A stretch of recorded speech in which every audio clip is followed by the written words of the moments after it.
if you have been a part of one of our webinars before, you know that we are really intense and cover a whole lot in just an hour. We're going to talk specifically about SEO strategies for MSPs, IT companies. This also applies for B2B tech companies. We're really going to be talking specifically about the tips that we can give you today. Some of them you can implement as you leave today to get ranked top of search on Google. I have one of my friends and industry experts, David Kauzlaric.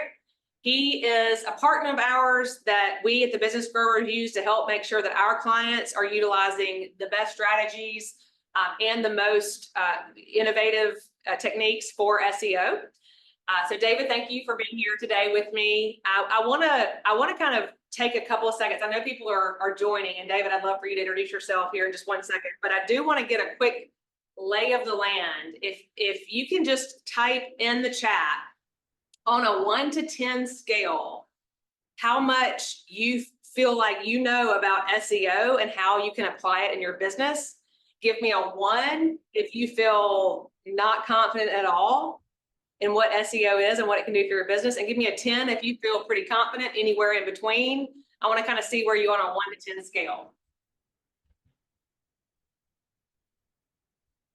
See how everybody feels about this whole SEO game. Some confident, some not confident, some thumbs up, some thumbs down. Awesome. Well, David, you ready? Sorry. No, it was Zoom was not letting me unmute. Now we're good. Oh, okay, good. Thank you, David. Thank you for being here. If you don't mind, just tell folks kind of who you are, your background specifically, and how you got to be the featured SEO expert at the Business Growers, and then we'll jump straight in. Yeah, sounds great. Thank you again for having me. Happy to be here. So my background is heavily rooted in search engine optimization, or SEO. I got into this many years ago. Actually, at the end of this year, it'll be close to, I think, 20 years at the end of this year. So that's pretty much most of my career in working in digital marketing. And I was fortunate enough to be pushed into this field by my dad, who owned many businesses growing up, and he struggled to, rank them. And back in the day, it was before Google was even the search engine. It used to be Yahoo. And so my experience goes way back, almost 2 decades. And specifically speaking, I've focused on businesses that are typically not national based, right? We're focusing on a local region, a city, a state, or a subset of states, or a subset of cities inside of a state. And so that game in SEO has changed drastically over the last 5 to 7 years, particularly. And we have things like Google Business Profiles, and we have local SEO versus organic, and link building versus content, and all these different modalities that fall in the SEO side of things. And so that's where my expertise lays. I've worked on, thousands of SEO campaigns over those 20 years and working in this industry. So I've seen everything that works. And more fortunately, I've seen everything that doesn't work, because I've tried all these things. Yeah. And so what we really try to work with, and what we do, and the reason that I work with Laura on certain things, is making sure that we develop strategies to actually get results.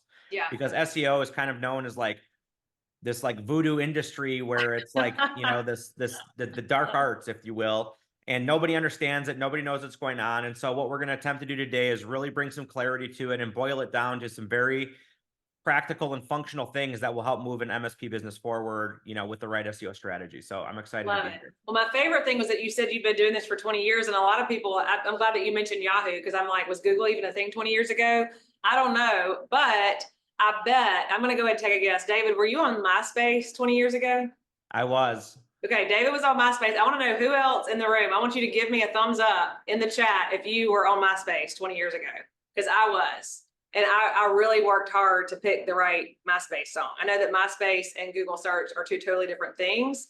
But when you said you'd been doing this for 20 years, I thought, I bet he was on MySpace. I could have met you back in the day. Who knows? Yep, that was the dating scene back then when I was. Yeah, it's not for me. I was not dating. I was just worried about how my pictures looked and my friends seeing that I chose the right song on MySpace. But yes, that was what are some of the dating apps of today? That was MySpace. That was before Facebook. So, well, look, I'm really excited. I want to, since we had kind of some variety in knowledge base of SEO, I'm just going to go straight to what is SEO? What even is it? Can you make it make sense? What's the point? Why does it matter for businesses? And just kind of keep this really basic for those people who are really maybe even on today hearing about it for the very first time. Yeah, absolutely. So again, for those that are brand new to this, SEO stands for search engine optimization. And essentially what it means is that, we're going to be doing different strategies and tactics on your website and your Google business profile listing. And if you don't know what that is, we'll explain and break down Yep. what that is. Yep. But we're going to, we're going to talk about like what is SEO in the sense of everybody now is online, right? Like everybody's glued to their phones, everybody's on a mobile device, and everybody is searching online for a business before they typically hire them. Yep. They're either doing research to find out more about what services they need. So that could potentially be another business who's looking for an MSP. It could be somebody who's at a company, they know what an MSP is, and they're instead doing research on which companies are in their area that offer those services. And so they're looking at things like reviews, testimonials. Can they trust you? Do you have experience in their specific issues? Can you handle their infrastructure? There's a lot of different reasons why somebody would do these searches. And so this lends to what we're going to get into in a second. And there's different types of intent. So some people are looking for an MSP Yep. now, and some people are doing preliminary research to find an MSP. And either way, they're going to be going to Google, as Google controls 95% of the search engine market. And they're going to be typing in searches and different keywords and phrases. And if your business is not optimized for those keywords and phrases, you're not going to be found. And so there's likely a high chance that they're going to go to your competitor instead of you. And that's what we're really trying to avoid. And that's the baseline practical level of SEO and that we're going to, get into today.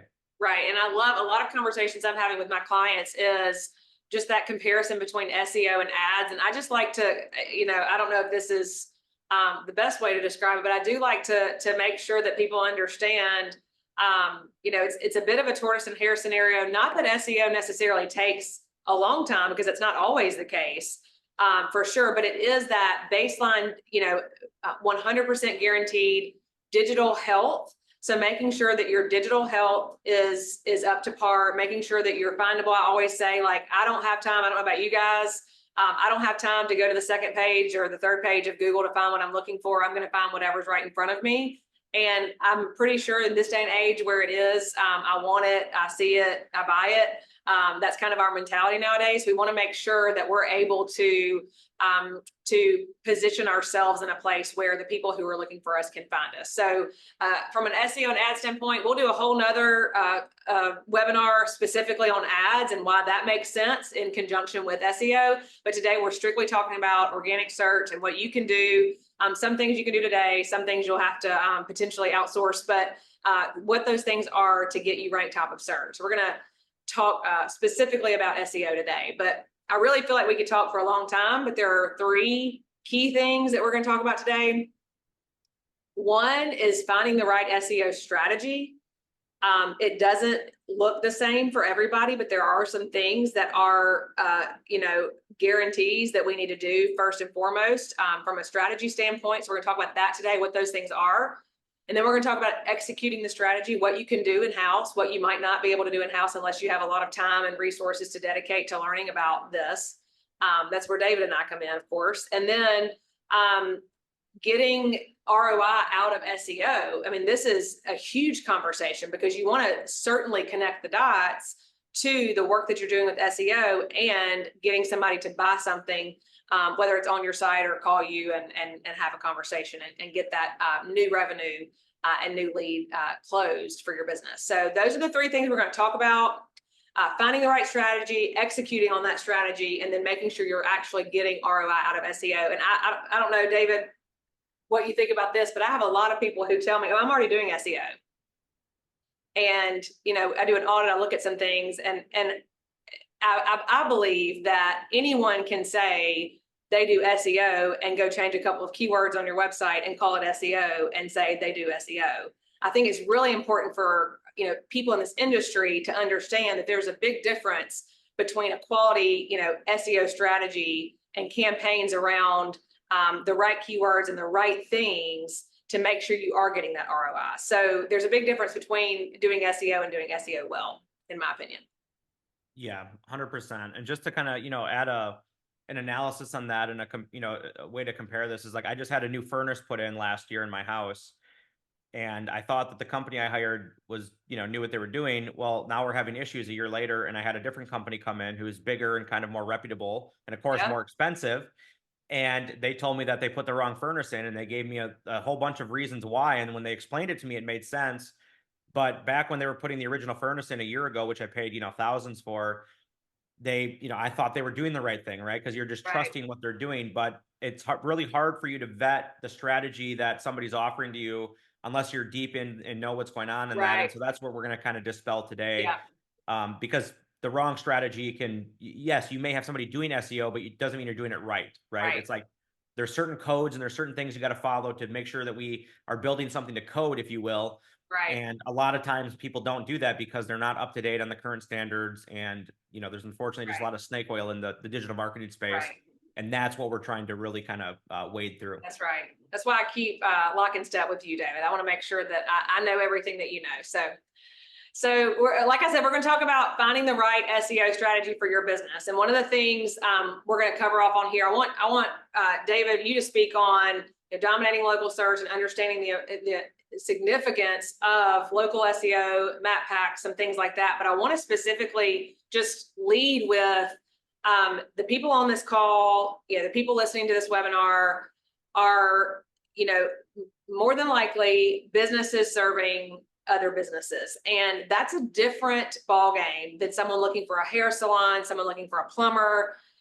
So you can't just apply a strategy necessarily for any business to the type of work that you guys are doing and you ladies are doing on the call, because we're working in MSPs, IT companies, maybe some telecommunication, for sure B2B technology companies on the call. But especially for those MSPs and IT companies serving local markets, this is not necessarily a cookie cutter strategy. You've really got to dig into what makes the most sense for your business and local competition, because I think it's safe to say that plumbers and other industries like that, you're going to have a lot broader competition versus an MSP may just have a couple of key players in the market that they're trying to rank above. So, David, can you talk a little bit about just capturing that local market, whether it's with maps or whatever, whatever strategies make the most sense for MSPs and IT companies in their local or regional area?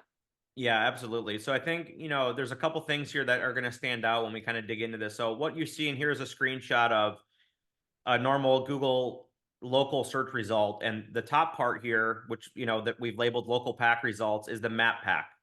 And I'm sure you're probably all used to seeing this if you've done a Google search yourself, looking for something, especially if you're local, whether you're searching for a restaurant or a specific type of business locally. Google will typically pull this, and we call it the map pack. And so the local pack or local map pack results. And that's one chunk of SEO. And then right underneath it is the organic results, which is the old school. You're used to seeing just 10 blue links for every keyword, and you kind of wade through those and you click around and you figure out which one works best. Those are still there, but Google puts those underneath the map pack results when you have a local keyword search. And when I say local, typically anytime somebody puts a city behind it, so somebody who's looking for an MSP, they might be searching, managed service provider in Chicago, or IT managed services Chicago, or whatever it is, right? Depending on the certain subset of services that you offer, they're probably going to be putting a local intent in there if they're looking for a local company to come in and work with them on whatever that is. And local could mean regional. Right. I understand, a lot of MSPs travel, up to certain distances from their location, and this can still trigger. And so that's why this is important, especially in rural areas where an MSP may service a very large portion of the state because there's not a lot of other companies that are doing it. It just depends on that specific area.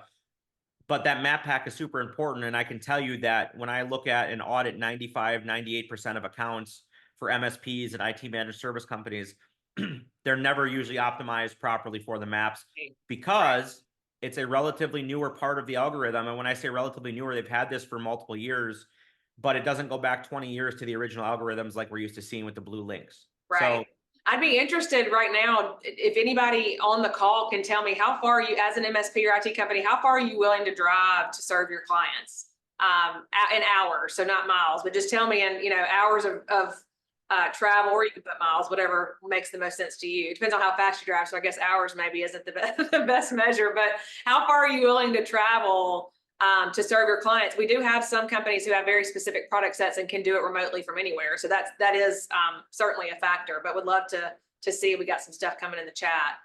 Yeah, if I could speak up, we use a 25-mile radius, but we're actually north of most of the populated area a little bit, just a little bit. So Yeah, we're like on a northern suburb. So we geolocate that actually south of us and then say 25 miles.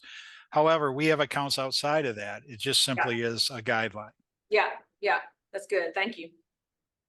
And for that 25-mile radius, this map pack portion that we're talking about right now is extremely important. And Yeah, so that's why, finding that right strategy is super important, because you want to really be optimized and ranking for both areas, both organic, which is underneath the maps, and then the map pack itself, because it's two separate algorithms that control how you rank there. And if you don't have a strategy in place to target both of those, you're effectively, not targeting one or the other then typically. right, So that's right, very common. right. Anything else here before we move on to keywords? Questions from anybody? Okay, second part of finding the right strategy. We talked about making sure you're popping up local search and in the map packs. The second thing, you hear keywords. This is probably one of the things that I think, I want to say it very carefully, but I think can really get people thrown off.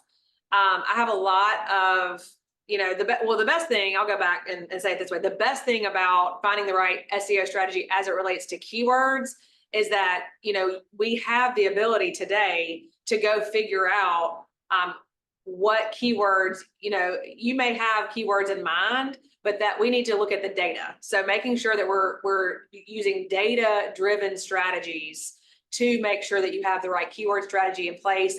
And David's got an awesome graphic here that he shared with us just about what that looks like and what types of keywords you might want to consider, because the buyer is, depending on where they are in the buying funnel, going to use different keywords, right, David? Yeah, exactly. And so this is where a lot of SEO campaigns fall apart. Yeah, Is they don't have a proper keyword structure and they're not targeting the right keywords. A lot of people might think, hey, and I just use a plumber as an example. They want to rank for plumber or plumbing company. Well, that's great. We do want to rank for that, but it's a very competitive keyword. yeah, SEO takes time. You're not going to rank there overnight. One thing I found in working with a lot of plumbing companies over the years is that things like toilet leak repair is a much lower competition keyword to rank for. You yeah, can rank for that pretty quickly. And those actually produce some of the higher quality leads because it's somebody with a specific problem that has a specific need right now, like their toilet's leaking, yeah, and they type in that search, and you can bypass the competitive nature of trying to rank for just plumber generically. right, Now, on the inverse of that, you then get agencies who only focus on those easy to rank keywords. You still need to be trying to rank for the competitive keywords, which in this case would right, be like a managed service provider or IT managed services, things like that. Those are going to be the more competitive keywords. And then understanding that you want to have a structure underneath that that supports these three things. There's informational. And again, the example they give is like types of engaging content, video marketing ideas, how to write a video script, right? yeah, Somebody learning how to write a video script is maybe not at a stage to buy something for a video script or a teleprompter or a right, camera, but right, they're just looking at this. And so you can then create content that would allow them to explore how to write a video script and kind of welcome them to the idea yeah, of whatever it is you offer. And then when they're ready to make that buying decision, because you've been part of that education process, they'll eventually move down the funnel and convert. right, And right, then commercial is the types of keywords, which would be like, best IT service provider, best managed service provider.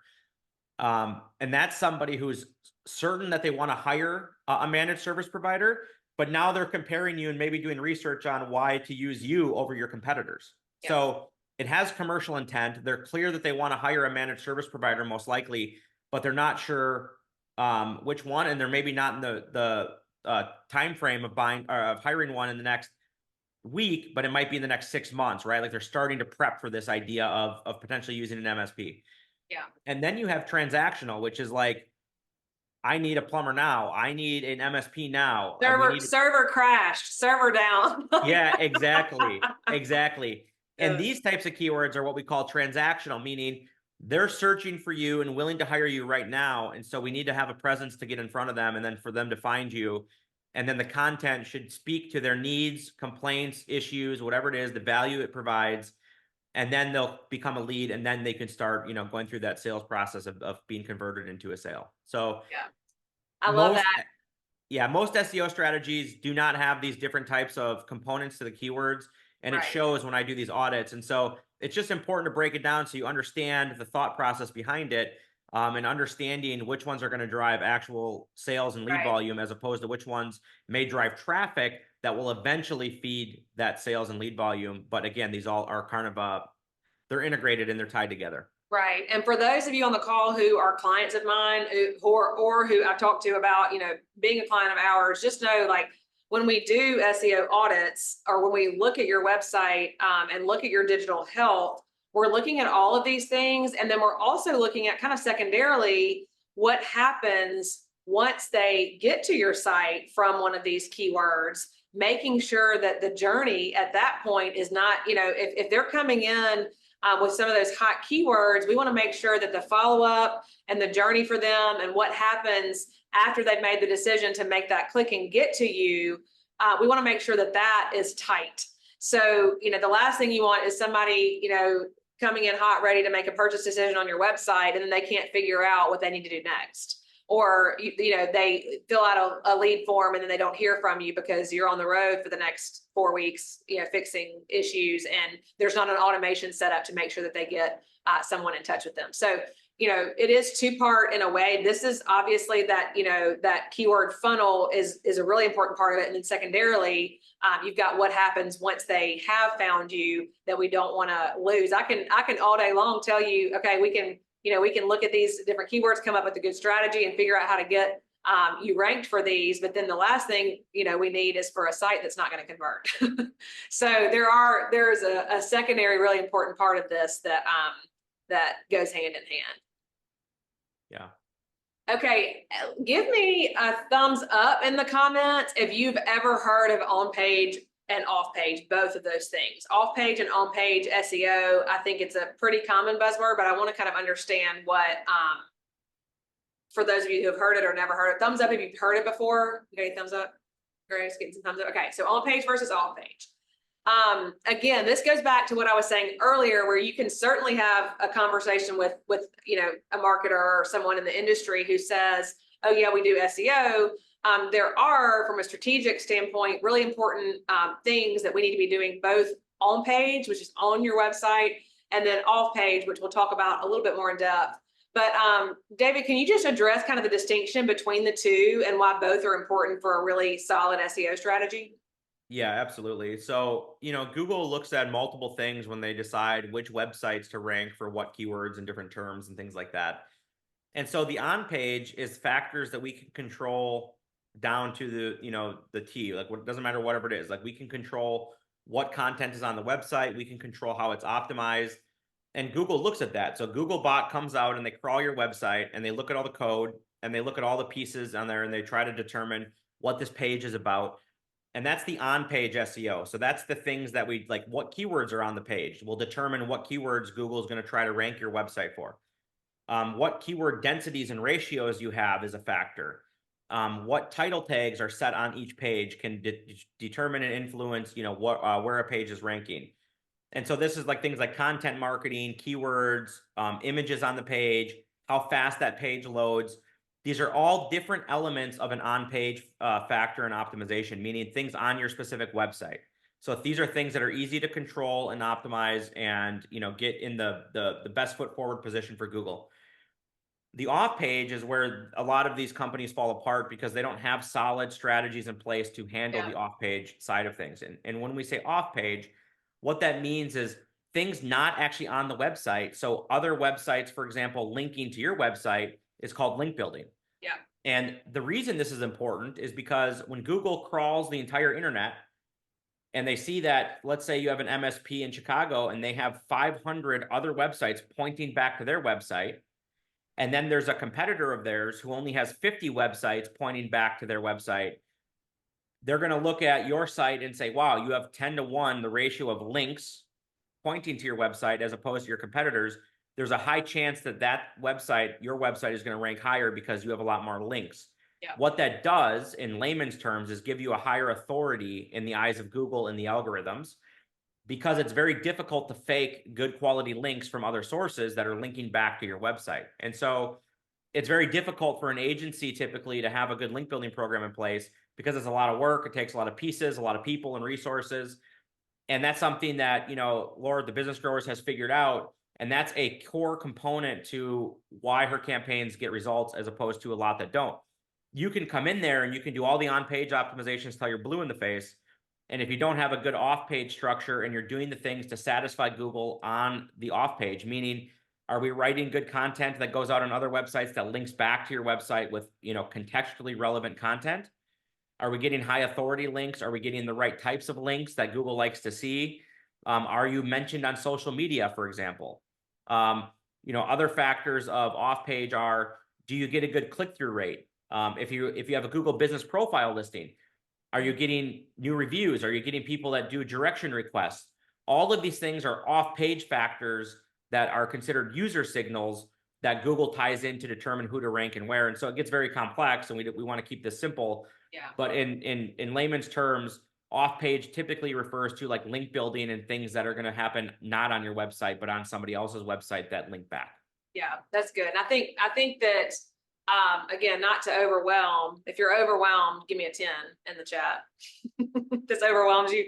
I hope not. But I think the truth, the overall point here is that both are equally important. And also there's a lot more to it than just making a couple tweaks on your website. And Google, we refer to Google as a she, because she's pretty complex, like a woman. And I have a lot of women working for me. And so I feel like I have the right to say that, but Google is not easy to figure out. And so it's not realistic to expect the owner, CEO, or someone on, a single person on the marketing team at an MSP or IT company to understand and know all that there is to know, because it really is a lot, and it's ever changing, as you know, David, and that's your full-time job to keep up with it. But that's something that I want to make sure I've mentioned this on another webinar that we've done, but we release the expectation on our marketing team or ourselves, if you're the owner of the business, to know and understand everything there is to know, because it's impossible. And of course, that's what we love to help our clients do. So that's, at a high level, those are some strategic priorities, I guess we could say, David, of what we would consider kind of strategic priorities. And then you have execution. I want it to be really practical, and just talk about what really could be easily done right now, or something that maybe if you have a pen and paper, you're sitting at your desk, you want to jot down. These are some things that don't necessarily require an external resource to do. But at all costs, make sure that you've claimed your Google business profile. If you don't know what that is, it looks like this on this slide right here. That's something that you can easily do. You could probably claim my Google business profile, or search for yourself first, search for your business name. If you don't see something that looks like this pop up, you need to claim your Google business profile, something you can do right now with a Gmail or a Google email address, and make sure that your Google business profile is claimed first and foremost, and then start making some updates to it, making sure that you've got images. You can post to your Google business profile from inside of Google, making sure that your phone number is accurate, your address, obviously, I probably just mentioned that, but also reviews. This is a really easy way to let Google know, hey, we're here, we exist, is to start really working on getting your friends and family and clients reviews. And we have, of course, an internal structure on our, for our clients, where we're actually automating that review cycle for current customers and past customers to make sure that they're always fresh reviews. But those are some things right now. What else, David, on Google Business Profile could be done today?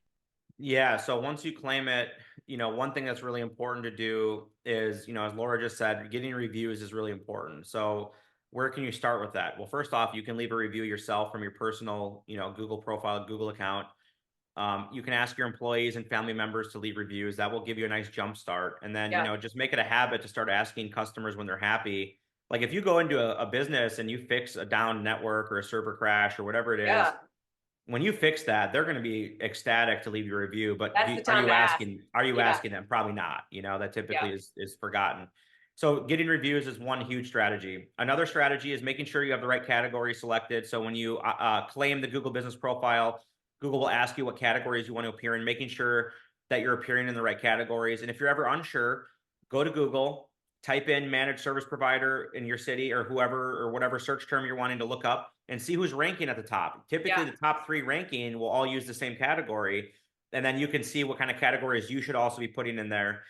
And then just what we recommend is filling out the whole profile. So Google Yeah. gives you all these fields in there, things like address, hours, phone number, description, services you offer, products you offer, different attributes like are you wheelchair and handicap accessible? Do you have bathrooms? Do you have a woman-owned business? Whatever it may be, there's Yeah. all these different things that Google lets you choose, and they give you these fields for a reason. So fill out as much as you can. Like it's important to have a fully robust listing with every field filled out to the best of your ability. That will help because when Google then is looking at which profile listing to rank, are they going to rank the one that has no reviews and is not filled out, or are they going to rank the one that has good reviews that are relatively fresh and recent reviews, in addition to the profiles filled out?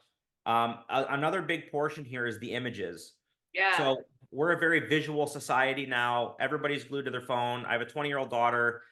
She, you know, I hate to see what her screen time is during the day. It'd probably make me disgusted. My wife too, actually. They're both glued to their phone. And everything is Instagram, Facebook, scrolling videos, images, right? And it's super rich media now. Now it's TikToks, you know, the TikTok craze of this instant gratification. When people go to Google and they look up a profile, and so the image section on the Google Business Profile listing, which you can see in this example here is the top left there. You can even see it says see photos and see outside. You can put videos in here. Most businesses don't put videos. Do it. It's really worth it. You will stand out from the competition and Google's going to want to show you. Yeah. Put images of your signage. Put images of your building. Put images of the inside of the building. Put images of your friendly staff. Images of your technicians out in the field doing work at a client location. These things are what are going to separate you, not only on the algorithm, and Google will make it easier to rank you, but also when somebody is doing that competitive analysis of who to choose, who do you think they're going to choose if you have 2 photos on your listing and your competitor has 50 and they feel like they get an inside look into what your company's like, how friendly your staff looks. You look like local people in the area, not stock images that are fake and modified. Yeah. That goes a long way. And these are all things that are literally free that you can do yourself if you wanted to get a leg up on the competition.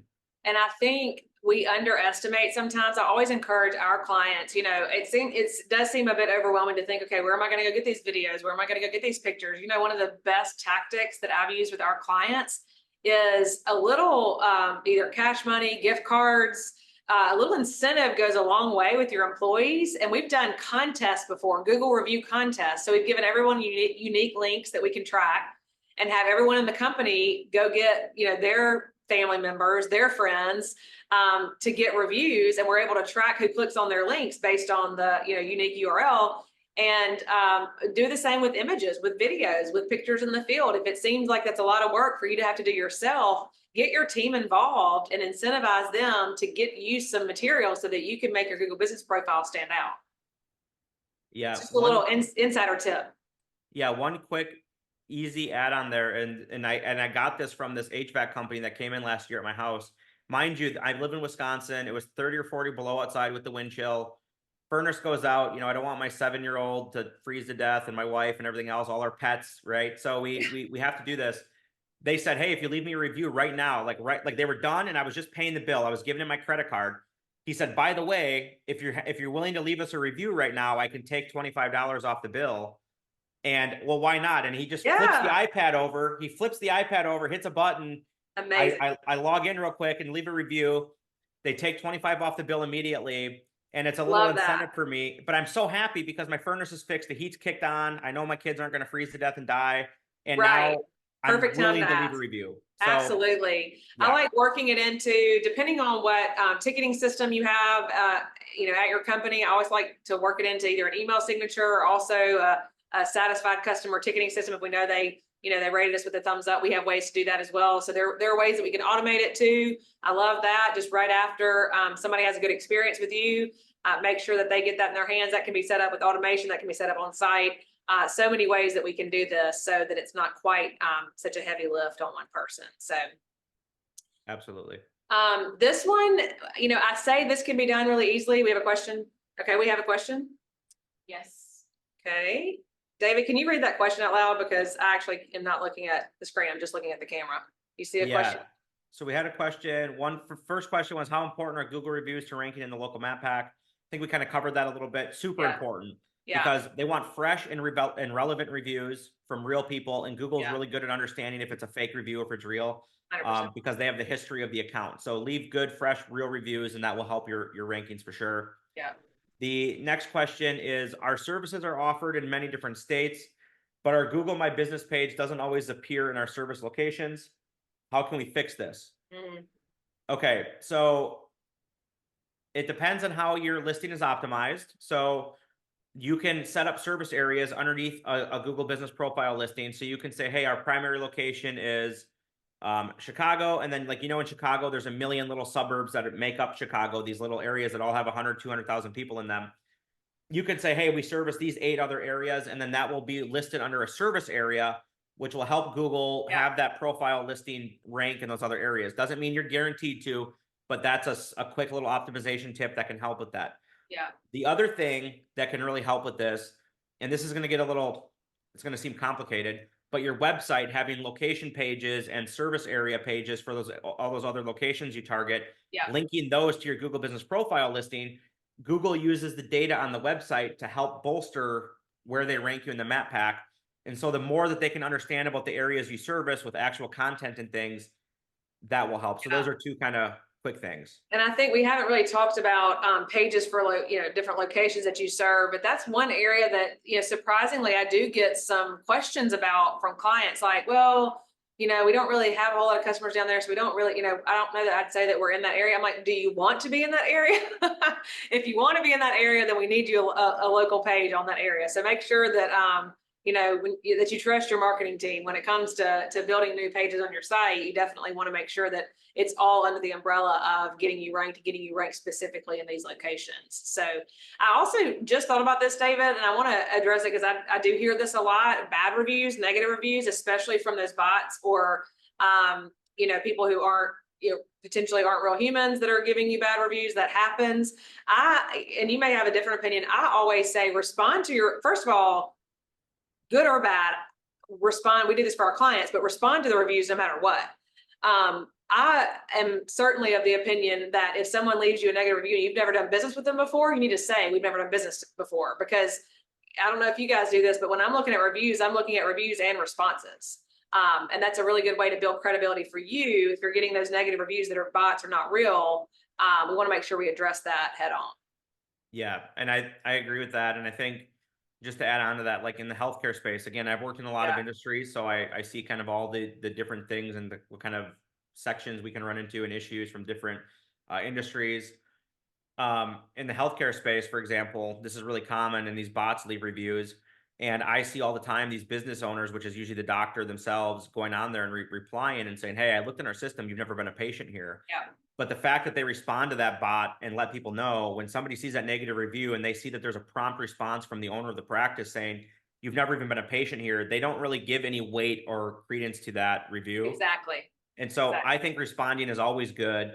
The only time it maybe is not is if you have somebody who's like extremely volatile, but it's very rare circumstance where I would recommend not responding. Yeah. You also want to show Google that you're active in the listing and that you're responding to reviews, even good reviews. You should be responding to all the good reviews, saying, hey, thank you so much for your business. We appreciate being the preferred MSP provider in this area.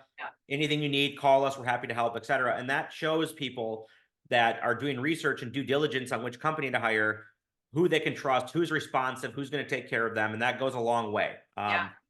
So absolutely respond. One other question here is, are there any legal issues with incentivizing employees to write Google reviews? Obviously, I'm not an attorney, so I'm not going to say that there's not a law somewhere that says you can't. I don't know that you need to incentivize it. I think it's simple as asking your employees to leave a review, and I think most are happy to do that. And if they're not happy to do that, they're probably like a disgruntled employee and probably on the Yeah. way out anyways. So Yeah, I was gonna say, I did mention incentivizing your employees to leave a Google review or their families leave a Google review under the assumption that they were happy to work there and they liked you. So if that's not the case, then maybe don't ask them. But yes, I mean, I do it just as a fun, game, just like we do a lot of things like getting for social media, for a lot of our clients, we do social media for. It's really, great to get incentivized team members to get images and get them to us so that we can post on social. So, in similar ways, we do the same with Google, but, certainly don't make them do anything they don't want to do. yeah. So No, go ahead. I was just going to say, it should be easy. I would just ask them nicely and say, hey guys, this can really help us. We appreciate it. And you'll kind of know in your business who's a good employee to ask and who not to ask if Yeah. somebody is disgruntled or something like that. So Yeah, that's good. So we're going to keep talking about execution. This might be, the Google business profile stuff, I would say is number one. If you're going to do anything today, this week, as far as implementation of proper strategies, start with the Google business profile. Secondly, we talked about keywords a little bit and making sure that you have the proper keyword strategy, executing that in a couple of different ways, both with blog content, with new pages on your website, with what we call internal linking, which is making sure that when they're reading a blog post, there's lots of other places for them to go to keep them on your website longer. Doing updates. This is what you see here. And David, you can get really specific on this if you want to. This might seem overwhelming. So if you don't want to do this, then I'll have a link at the end of the call. You can talk to me about that. And I'm glad if there are any questions anybody wants to take offline, I'm happy to do that. We're going to have a link at the end of the call. You can call me. We can talk about this, but making sure that we talked about that on-page effort that you're going to be doing, these meta tags, meta titles.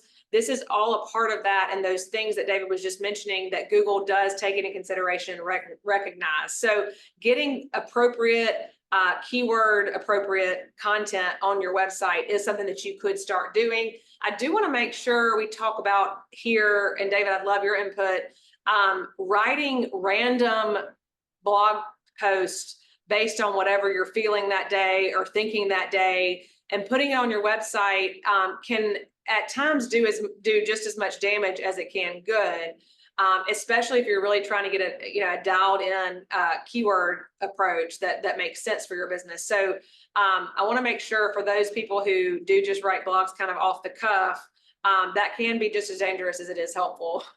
So make sure that you do all this under the umbrella of the appropriate keyword strategy. But can you talk a little bit about just like content and blogs and making sure that they're optimized appropriately? yeah, absolutely. So I don't want to get too deep here because it'll get complex quickly. But what we talked about earlier with the on-page versus off-page, these are on-page things, right? So blogs on your website. And then this screenshot on the right here where it says meta titles is showing, this is a tool, like a Chrome tool that shows you what the metadata is looking like for a specific page on the website. And you can see how having proper optimizations here would help Google understand what this page is about. And so really what we're trying to rank this page for is SIP trunking providers and services for businesses. The description then reinforces that by saying pro business SIP trunking services, right? SIP trunking provider. So different phrases of the same keyword in the same sentence are essentially telling Google, hey, this is highly relevant for things related to SIP trunking. And then if you look at the URL, it's their domain/services/SIP-trunking. All of these things are considered an on-page factor to get the relevance of what we want to rank this page for.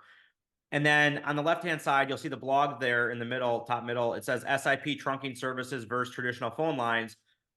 So there's a lot of people who do research and they're going to type in things like SIP trunking versus phone lines because they're not sure if they need that or what the benefit is, or is this the right route to go? And so we provide that content that then becomes an informational piece because that's a purely informational search.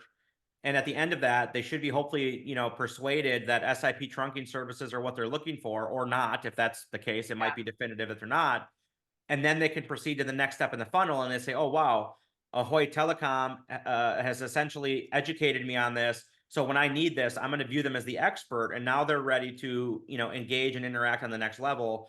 Yeah. And so this can get a little tricky because we need to make sure we're choosing the right keywords for any of the meta titles or blog content here. And that's why that keyword research component is so important. And that's a fundamental step in this. Without that, we don't know what keyword or phrases to target. And that's where things can go off the tracks. Yeah. And quickly speaking to what Laura had just mentioned about just like, let's say you wake up and you're like, hey, I got a great idea for a blog topic. If you don't do the necessary research, you're going to essentially be creating content that's not helpful because it's just going to be random things out there, like random words on the internet. And now Google's algorithm over the last 9 to 12 months has drastically changed. And they even have a new thing called helpful content update. And if you want to really get into the weeds in SEO, you can Google Google's helpful content update. And it's a massive algorithm update that is penalizing websites for having too many pages that they don't deem helpful enough. Meaning Google wants you to focus on fewer pages that are higher quality to serve and solve a need or a problem, as opposed to just blog to blog. And that's unfortunately what 95% of SEO agencies do. Obviously not business growers, or I, wouldn't even be here talking about this. But having a actual strategy behind the content being produced is critical to the success of the campaign. And that will avoid you getting in trouble with Google down the road, because a lot of great businesses that I've worked with and I audit, they're like, hey man, we got penalized by the helpful content update. And I go look, and they've been producing 300 blog posts on, podiatry, right? So feet problems for these doctors, and they don't know what else to do. And so they're blogging about the same topics time again. And then Google penalizes them and says, hey, none of this is actually helpful. We can't rank you where we need to, even though you're a legitimate business. Here's why. And essentially that's what we're helping you solve and avoid, is making sure we're targeting the content to solve a need or give them an answer to a problem that they have. Yeah. Love it. All right. So now we're going to talk about things that might be a little bit harder to do by yourself. We just talked about those optimizations. If you feel like, confident in whatever your keyword strategy is, and you want to get, like David just mentioned and showed you, that want to get into doing some of those meta titles and tags, you can certainly do that. I think that keyword research is really tough to do on your own, although there are tools out there. They're paid tools, the good ones for the most part, but you could certainly get out there and do some of that yourself. Of course, you can, talk to us and we can help guide you there. And then really developing, a real content strategy around those keywords is something that, if you have headcount, you've got people internally that can do it, then that's okay. But it's all got to be guided under the appropriate keyword strategy, which is sometimes hard just to figure out on your own, and almost impossible if you don't have the right tools to do so. And then link building. I want to go back to link building. We touched on it a little bit. I want to talk specifically about, let's see. Okay. I want to talk specifically about link building and making sure that, we understand that that is something, like you said, is something that's a little bit harder to do and almost impossible to do unless you have agency support or other support. So just talk a little bit more about, David, if you don't mind, anything that you feel like is really difficult to DIY. Like we said, the Google business profile, writing good blog content, making sure that, you're getting the right content out there, not just any content. I would say, like you said, if you're going to write content, that's just what your thoughts for the day, then just stay away from doing that until you have a keyword strategy in place. But what else would you say is just harder to do if you don't have the support of an SEO expert or agency? Yeah. So, I think each of these areas is equally difficult in its own right. And when I say equally difficult, doesn't mean you can't do it yourself. But A, do you have the time? B, do you have the know-how? And C, is it something you're going to stay up on to make sure it's being done monthly and that your optimizations are in line with Google, things like that. Right. On-page optimizations can get a little tricky because it depends on what your website was built in, how easy it is to make these changes. And again, understanding that, are you targeting the right keywords? Are you doing the right things that Google wants to see? It can just kind of get in the weeds and kind of be overwhelming and, to be honest, not really cost effective for most people. Right. You'll spend a whole lot more time trying to figure it out than you will actually. That's the big, I guess the big factor is, what's your time worth? What's your, what is it worth to you to spend time, going on and on about the things that you might not know how to do. So Okay, let's talk about ROI because we only have 10 minutes left and I want to leave time for questions. So let's talk about the ROI of local SEO. There are lots of statistics out there. There are a couple here on the screen that you see in terms of, like you mentioned at the very beginning of the presentation, a lot of people are figuring out who they want to buy from way before they're actually making a call or starting to shop with anyone. As far as who's going to find you, being on that top page of Google is critical, in my opinion. If you're anything that I buy in my world, if it's on the second page of Google, I'm not touching it. So, and that, I'm ashamed to say, but a lot of times I'm shopping from my phone in the car or something like that. So, you got to really think about your buyer and how important it is to be on that top page. And then just like, how you have to think about, from an ROI standpoint, what is it costing your business to not be visible, to not be healthy digitally? What are some really, in your mind, David, what are some really solid ways to connect the dots from local SEO and SEO efforts to getting that return on investment?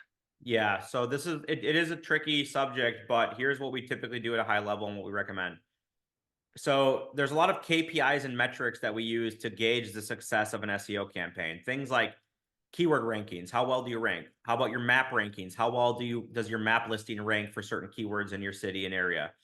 How much traffic is coming to the website? So Google Analytics, right? How much organic traffic is coming there? How many people are engaging with the Google Business Profile listing for driving direction requests? For how many people are calling from the listing? All these are important KPIs and metrics that can translate into ROI of SEO. But ultimately, the ultimate indicator is, are you getting clients from your SEO campaigns long term? Yeah. And so are you getting leads from your website? Are you getting leads that turn into sales that can be worked in your pipeline, things like that? Now, understanding that SEO is a longer term game. This is not like paid ads where you can launch an ad and you can be ranking at the top of Google in a day or two. SEO takes time to work. And so while you're building up these campaigns, you're not going to see a huge return in the first month or two. It's going to take time to get the rankings there, to get the visibility, to build it up, to get Google to see you as an entity inside of your niche and making sure in your area that you're ranking well. However, it's all trackable so that you can start to track like how many people called from the Google Business Profile listing to the business each month. You can track those phone calls. So are those phone calls turning into new leads that turn into customers? Yeah. How many form fills did you get on the website? So did they come to the website, read your blog post on, SIP, SIP trunking providers versus traditional phone lines? And then did they convert to a form from that? And then, they turn into a sale? Great. Then it's all trackable. That's the beautiful part about digital marketing, is that we can assign a fingerprint to everything they do. And we can track those at the end of the month and say, X amount of traffic came in. We generated X amount of leads and we generated X amount of sales from that. And so it's really important to understand that you need to track all of these metrics in conjunction, though, to assess the true ROI, because you're not going to just have 50 leads your first month of doing SEO. Right. So make sure you understand that. And make sure you also understand the reason why under the ROI section here, we have all these statistics is I want you to understand the importance of not being found here. So a lot of people go into this and they hire an agency and they do an SEO campaign. And by month 2, they're like, well, we don't have 6,000 leads. And so we want to cancel the campaign. Okay, great. You can do that, Mr. Client, but in a year from now, 18 months, 2 years, 3 years, 4 years, 5 years down the road, when all of your competitors stayed investing in SEO and you didn't, and you can't find your listing and you have 5 reviews in your Google Business Profile listing and they have 105, and you're wondering why you see 10 times as many of their trucks driving around town on job sites as yours, this is when you understand that you need to be investing in this. This is the same as paying a rent on a building, paying your utility bills. Digital marketing is not going anywhere. And that's the importance of these statistics, is that more and more people are looking for everything from a mobile device specifically now, not even a computer so much as a mobile device. Now, maybe in the MSP world, yes, because they're at a corporate office, they're on a desktop computer or a laptop. But even then, you'd be shocked how many people are in a meeting and they're on their phone looking for things, looking for solutions. And you cannot discount the importance of this. And that's why I have these statistics, here, and why I recommend talking about that, because not investing is just as bad as not getting results. Like, you can't be found if you don't do it. So you know, we can't hit a home run if we don't play the game, and we really need to be playing this game. It is pivotal to your business, especially as the digital age continues to just trend upward. And we're not even talking about all the other things I recommend you do, like video and all that. Like just Yeah. getting your digital plumbing right is super Yeah. important. Like making Yeah. sure that all this stuff is connected.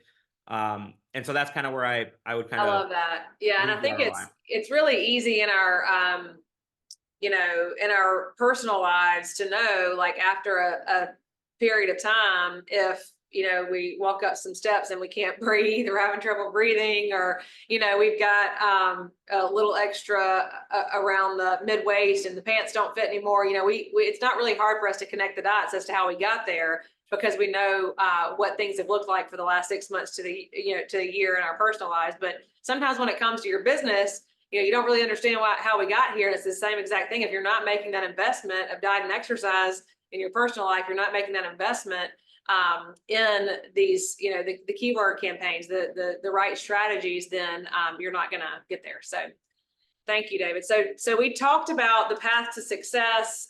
We know that finding the right SEO strategy is number one. We know that executing the strategy is number two. Getting the ROI out of SEO is number three. We've got about 4 minutes for questions. I am going to leave this link here at the end. Just if this was interesting to you, but also overwhelming in terms of I can't do it all for my business, and I really think that I could use some help, I'm certainly available to talk. Or if you just want to talk about SEO, I've got an auditing tool. I'm happy to provide you with a quick assessment of what I think we could do for you at the Business Growers. And there are a couple hours open on Friday and a couple hours open on Monday for these SEO sessions. I'd love to chat with you. Also got a couple minutes for questions. So, and David, I want to thank you so much for bringing all of your knowledge. I'm thankful to have you as one of my partners and connections as it relates to staying on top of our game at the Business Growers with SEO, and really glad that you were able to take time and join us today. What questions do we have in the chat? Or if you want to just talk, unmute and talk openly, happy to just chat quickly about that. Yeah, thank you for having me, by the way. But yeah, any questions anybody has, we're happy to answer. And that link so you guys can talk to Laura is in the chat as well. Just copy and paste that. I highly recommend it. At the very least, getting the information from Laura will be really beneficial for your business. And I just highly recommend it. You can't go wrong. Speaking to her, she knows this industry in and out, and her team just executes so well. And I'm really fortunate to be here. So thank you very much for having me. Thank and you. Of course, any questions that anybody has, happy to go through too quickly. We got any questions in the chat? No questions? Anyone want to unmute? Either we did a really good job, or they're extremely bored and they've checked out because SEO is just they have an SEO hangover, maybe. Yeah. All right. Thank you for joining. I won't keep you. Oh, we do have a question. So we outsource our SEO, and like you said, I feel like people ask me all the time internally, what does that mean? What is SEO? What are we doing for SEO? And I just have a hard time asking for that type of reporting from the agencies. They don't really give, I don't know. They give me flashy answers. So I want to be more direct when I do ask for SEO reporting. So how can I go about that? Can you put your email address in the chat just directly to Grace or me, to Laura Johns? Just put your email address and I'll send you a sample of a report that we send our clients with some bullet points of what specifically you should be asking for.